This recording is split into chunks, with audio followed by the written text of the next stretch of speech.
Score for Detroit Sports. I'm here with Kaylee, Patrick, and myself, and we're going to be talking about the Tigers, Lions, Pistons, and Wings today. First, let's get started. Ivan Rodriguez recently signed with the Tigers $40 million. Well, I guess that means they'll be in the World Series, right? Not necessarily that, but I still think regardless, this is a great move for the Detroit team, the whole organization, everything. I think he has a lot to bring to Detroit. Like a history of injury problems. You know, that's true. You know what, Pat? You say a history of injury problems, but he's 32 years old. He has the experience. He's gotten 10 Golden Gloves. He's gotten 2 MVPs, 1 in the American League, 1 in the NLCS. And this guy is going to come into Detroit and show Detroit that we can be a better team. Yeah, definitely. I mean, he's not only is he bringing, years of experience that Detroit lacks, he also, he's got a great bat, which we really have been lacking too. I mean, we have Dimitri Young. Well, he only hit 297 last year. Pudge had 304 as his, career average, and I think that's gonna that's gonna help Detroit team too. They need these power hitters to be able to score runs. They had the lowest runs from the last season, from any of the teams. So he had one great season last year with Florida, but the 3 before that, there was a negative perception about him, a negative influence in the clubhouse. He was injured, and I don't think 1 good year is enough to turn it around. Yeah, but that's what doctors are for. They fix things. They come back up. He had a physical. He's done. He's all right. Well, he's given a lot of credit for single-handedly turning around the Marlins, and they did have a really young team. Yes, they did. And I think a lot of people are expecting the same kind of turnaround in Detroit.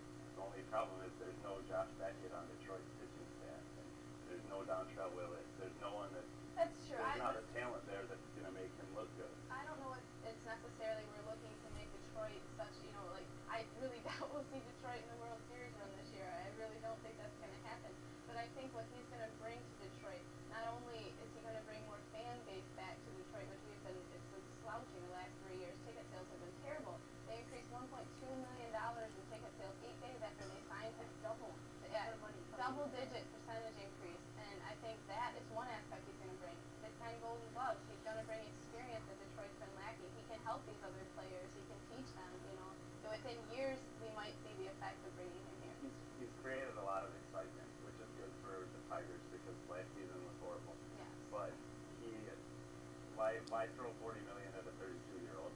Detroit went out and broadcast to everyone that they were willing to overpay for free agents to be competitive But again. why not throw $40 million? Well, their ticket sales already. What they have to do to get him. It makes sense. Their original target was Miguel Tejada, who's a shortstop, a position they needed to fill. And he's young. Have Gillian, though. And he's young, and if a 6-year contract for a 27-year-old who's a former MVP already is one thing, but for a 4-year, $40 million deal for a catcher, there's just more beneficial things you can invest your money in than someone that could get hurt or potentially have to switch positions in 2 years because he can't handle the physical demands of playing catcher.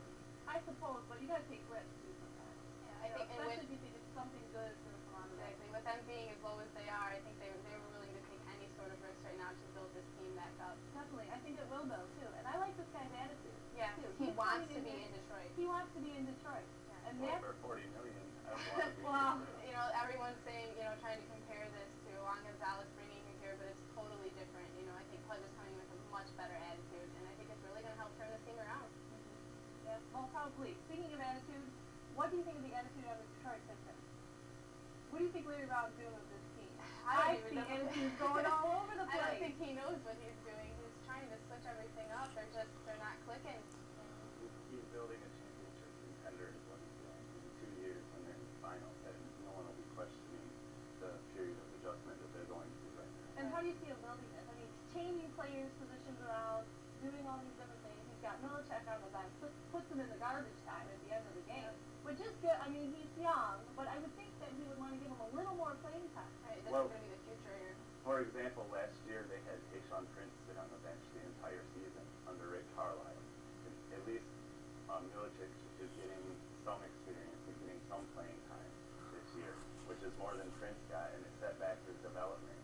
And Rick Carlisle ran a very boring offense that was very predictable, and they won some playoff games doing, but they weren't going to win any championships with Rick Carlisle, and they weren't going to win any with the team that they had. But why do you say that? Because I think Rick Carlisle did an excellent job like the balloon, like deflating. Do you know what I mean? Like the team effort has just kind of. Yeah, it's definitely been It's steadily going down. not a lack of effort, but it's they don't always know what they're doing out there. And this is Larry Brown's first year here. It's gonna take a while for him to get his own personnel in. He came in and took over Rick Carlisle's team. You know, they didn't make any significant roster moves. He's stuck with a point guard, Chauncey Billups, that doesn't necessarily fit his system. Um, he's a coach that's very demanding of the point guard position, and Chauncey Billups is not the best playmaker. He's a good scorer. But Yeah, he's a good scorer. He's got about some good 18 numbers points going a game right now. on the board. Yeah, which is what they need from him right now. But in Philadelphia, his point guard was Eric Snow, who was someone that didn't score a lot of points, but was a huge playmaker and, you know, made everyone on the team better. And that's what Detroit's lacking right now. They don't have anyone that can make plays on their own. What do you think? Like, I'm not sure what's better. Should we have, you know, these players trying to conform to Brown's type of style, or should he try to be conforming to what's going to fit best for Detroit's team and what talent they have? I'm not sure if, you know, it's so much of a thing to try to change, you know, 5 different players and the way they're playing together, their chemistry. Maybe he needs to try to, you know, reroute his game. Well, I think that's what he's doing right now, and which is why they're more inconsistent than they were last year. But if you look at their record, it's about the same. They're a few wins shorter, and you know they are just adjusting to the team. And Larry Brown will have the team in the right direction in a year. I suppose so. And if Larry Brown plans on sticking around, which I think he does, this team probably will be pretty good. Yeah, they've got some depth that they can work with, and within time, things turn around, I think. Right. Speaking of adjustment, Hasek is out. No longer here with the Wings. Hasek's gone. He's got a groin injury, and Red Wings, what are they going to do? Now they got Cujo, they can put in that, but now he's got an injury. So now we're going to go with Manny, and they brought somebody else up from the minor league. Yeah. What do you think about this? Not sure. I kind of think the whole Hasek thing was just kind of a waste of $6 million. He played, what, 14 games? And, Right. you know, I don't know if it was really worth it for them. I Should put think it to the Detroit Tigers. Well, not only did it hurt the team, but it hurt Curtis Joseph, who's not, you know, doesn't feel supported here. They've spent the last 6 months trying to trade him, and now he's suddenly, you know, number 1 goaltender again. And he's Thrust supposed him to into just this forget position. everything, and you know, I'm sure there's some pride that's hurt there, and he's not gonna be at his best. Probably. Obviously, you know, you can't avoid that as a human being, right? And they have to be strong on defense. Also, in offense, Pavel Datsyuk, he's leading in points per goal, assists, goals during games. This guy is amazing. Yeah. They put him in center position. He is doing awesome. And that's one move that I'm very happy Detroit made. And I think we're going to see some really good things from him. Well, whoever's playing goalie for the team, they're still going to be a playoff team, and they're still going to, they're still in first place. And, Sure. you know, whether it's Manny Legacy or Curtis Joseph, they're still going to be a successful team. Right, because they have a strong offense. Oh, So I'm definitely looking forward to seeing the Wings make it to the playoffs, you know, possibly go all the way. Oh, They might have Colorado to contend with. Very, definitely. I think tensions are starting to rise there with the whole, Oh, you know, sure. Steve Eiserman. right, talk about a put in the mouth, I'll tell you.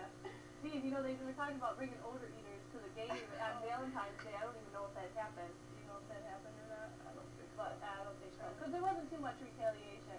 No. But Colorado just smashed the Red Wings during that second game there in February.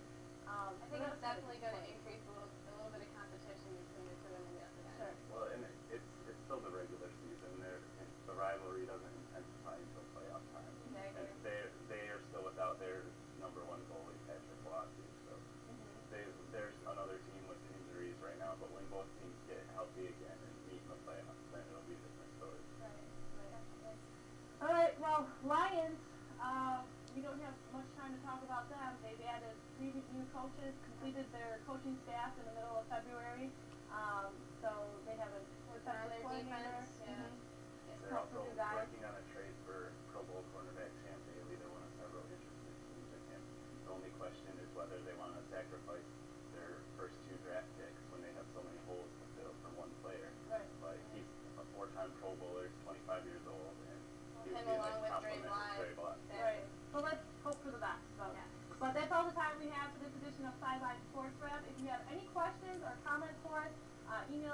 SidelineSportsRap@yahoo.com. For Kaylee, Patrick, and myself, we'll see you next time. Have a good one, everybody.